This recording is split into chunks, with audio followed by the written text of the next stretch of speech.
Bonjour et bienvenue sur Actualia. L'envie d'isolement, fuir un monde devenu oppressant. Parfois, une envie irrépressible me prend, celle de m'isoler loin de tout, dans un chalet perdu au cœur des montagnes.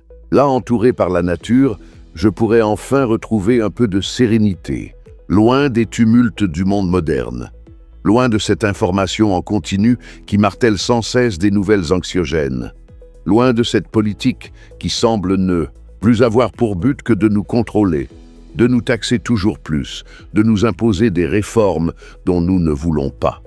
L'overdose d'informations, un flot incessant de négativité. À longueur de journée, les chaînes d'information déversent des discours alarmistes. Un jour, c'est une crise économique imminente. Le lendemain, une nouvelle réforme qui nous obligera à travailler plus longtemps pour une retraite de plus en plus incertaine. Il y a aussi ces politiciens qui, au lieu d'apporter des solutions concrètes, préfèrent nous diviser, nous culpabiliser et nous imposer leurs dogmes sous prétexte de progrès. Face à cela, il devient tentant de couper totalement les ponts avec ce monde oppressant. Pourquoi continuer à s'infliger ce poison, un quotidien? Pourquoi écouter ces élites qui, bien souvent, ne connaissent rien aux réalités du peuple?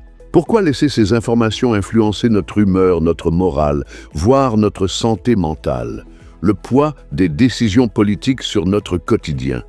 Chaque jour, de nouvelles lois et réformes sont votées, bien souvent à l'encontre des intérêts de ceux qui travaillent dur. Il faut produire plus, payer plus, cotiser plus, mais pour quel résultat?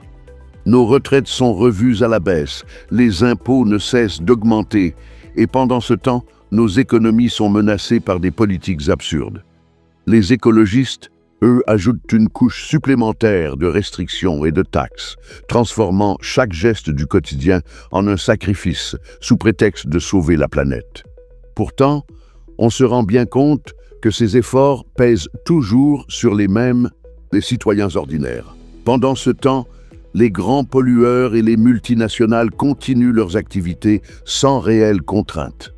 L'appel du silence et de la nature. Dans ce contexte, l'idée de s'éloigner du tumulte devient un rêve presque vital. Vivre, simplement dans un chalet en pleine montagne, où le seul bruit serait celui du vent dans les sapins et le chant des oiseaux.